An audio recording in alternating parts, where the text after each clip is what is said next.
Bom, começando mais um momento literário de hoje, tendo como assunto o período de transição literária, a gente vai abordar aspectos como a vinda da família portuguesa para o Brasil, as novidades e modelos literários nos moldes franceses e ingleses, mudança de foco artístico e cultural da Bahia para o Rio de Janeiro.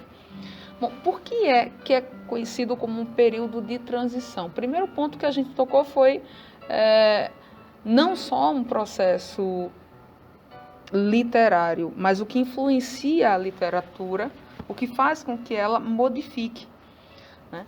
Vamos pensar que antes de 1808, a família real não tinha pisado aqui ainda. Alguns membros sim, mas a família real toda vindo para cá, não, isso não tinha acontecido. E aí o que é que a gente precisa compreender também o que é que estava acontecendo lá fora, sobretudo na Europa. Era o final do século XVIII, a Europa presenciou a ascensão da tipografia, isso é fundamental, que foi inventada pelo alemão Gutenberg e possibilitou o desenvolvimento da impressão em grandes quantidades de jornais e romances. Veja, por que foi fundamental a inserção, o desenvolvimento e a ascensão da tipografia? Porque significava ali a reprodução dos textos, dos livros, em larga escala. Só para você ter uma ideia, no início, os romances, eles... Vamos pensar nos romances, né? Algo que a gente vai tratar lá na frente, mas vamos lá. Porque o período de transição é antes do romance, do período do romance. E aí, no início, os romances eles eram publicados diariamente nos jornais de forma fragmentada. Ou seja, cada dia tinha um capítulo da história. Cada dia um capítulo era revelado. E esse esquema, né, é um esquema importado. Ele foi importado para a colônia. E ficou conhecido como folhetim ou romance de folhetim. E deu origem às telenovelas da forma como a gente conhece até hoje, que todo dia, né, tem um capítulo, tem uma coisa, né? Não percam as cenas do próximo capítulo, esse tipo de coisa. E do ponto de vista histórico, um dos marcos principais do movimento, dentro desse contexto, foi a Revolução Francesa, que foi responsável pela difusão do pensamento iluminista na Europa e nas colônias, tanto que inspirou os poetas árcades brasileiros. Veja, o movimento iluminista, ele literalmente inspirou o Ocidente. Eu acho que falar só na Europa e nas colônias é pouco. Inspirou literalmente toda a parte, essa parte geográfica, né?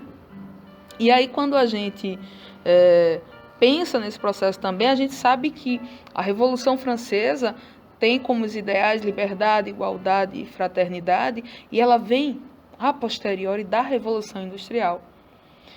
O que é que acontece? Com o processo de industrialização dos grandes centros, houve uma delimitação também das classes sociais, burguesia, proletariado. E aí a burguesia, né, ficou com as riquezas que eram provenientes do comércio e os operários pouquíssimos das indústrias.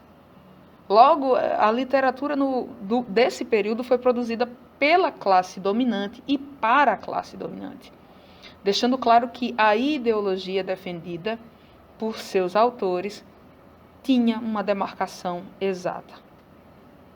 Aí o que é que a gente faz? Depois desse contexto histórico da Europa, a gente pula e chega ao Brasil, que é isso que nos interessa bastante. Mas é só para a gente fazer uma introdução e compreender que a família real não veio para cá do nada. Então, o que é que acontece? Após todo esse processo, simultaneamente, no final das últimas produções do movimento Árcade, ocorreu a vinda da família real portuguesa para o Brasil. Esse acontecimento, no ano de 1808, significou o início do processo de independência da colônia. Ou seja, Brasil transpirando, respirando a ideia de se tornar independente. Mas vamos seguir. E aí o período compreendido entre 1808 e 1836 é considerado de transição na literatura brasileira devido a essa transferência, né? A transferência do poder de Portugal para as terras brasileiras, que trouxe consigo, além da corte e da realeza, as novidades e modelos literários do velho continente, nos moldes franceses e ingleses. Até porque a gente acabou de citar, né, a questão da Revolução Industrial e também a Revolução Francesa, né? Aí houve também a mudança de foco artístico e cultural da Bahia para o Rio de Janeiro, capital da colônia desde o ano de 1763. E segundo o Antônio Cândido, né, crítico literário, no livro em que ele aborda, né, as questões das análises histórico-literária brasileira, ele diz assim, no Brasil não havia universidades, nem tipografias. Né? A gente acabou de mencionar a questão da tipografia, a importância da tipografia, né? E nem periódicos. Além da primária, a instrução se limitava à formação de clérigos e ao nível que hoje chamamos de secundário, ou seja, o ensino médio. Então, existia o primário e o secundário. As bibliotecas eram poucas e limitadas aos conventos. O teatro era paupérrimo. Isso são palavras do Antônio Cândido, né? E ele dizia também que era paupérrimo e muito fraco. O intercâmbio entre os núcleos povoados do país e sendo difícil a entrada de livros. Veja, a gente está falando de uma demarcação. Essa observação feita por Antônio Cândido explica o desenvolvimento literário incipiente se comparado com o mesmo período na metrópole. Os autores vistos até então eram produtos da educação europeia e ou religiosa, que recebiam, ou seja, não tinham uma identidade, e toda a sua educação cultural era influenciada por escritores estrangeiros. O que acontece? Com a vinda da família real, os livros puderam ser impressos no território brasileiro. E com isso os brasileiros tinham mais acesso a livros e obras dos escritores nacionais. Quais brasileiros a gente está falando? A gente nem precisa dizer muito. E devido a essa imprensa, né, a imprensa régia, que derrubou a medida que proibia sua impressão e difusão sem autorização prévia de Portugal, dando início não apenas ao desenvolvimento da literatura, mas também a um sentimento de nacionalidade no território, uma das principais características do período. Porque, assim, quando a gente fala nesse período de transição, a gente já esclareceu que ele antecede ao romantismo. Né? E esse fato especificamente influenciou bastante na independência do Brasil em relação a Portugal. A gente está falando de um sentimento de pertença, de nacionalismo, de brasilidade. E o fato marcante também, outra coisa que vale a pena destacar, é que isso aconteceu nas primeiras décadas do século XIX, foi a chegada da missão artística francesa, em 1816. Essa missão ela foi contratada pelo príncipe regente, Dom João. Muitos artistas vieram para o Rio de Janeiro, que era o centro das decisões políticas. A gente acabou de mencionar essa transição Bahia-Rio de Janeiro, né? E entre outros artistas havia o pintor Jean-Baptiste Debré e Nicolas Taunay, avô do Visconde de Taunay. Essa missão artística, como é que eu posso dizer? Ela foi literalmente bancada, né, pela corte portuguesa. E foi um grupo de artistas e artífices franceses que se deslocaram para o Brasil nesse início do século XIX. Eles revolucionaram não só um panorama do ponto de vista da pintura, da estética arquitetônica, mas eles introduziram um sistema de ensino superior acadêmico, que fortaleceu o neoclassicismo, que estava iniciando, né? Estava no processo inicial.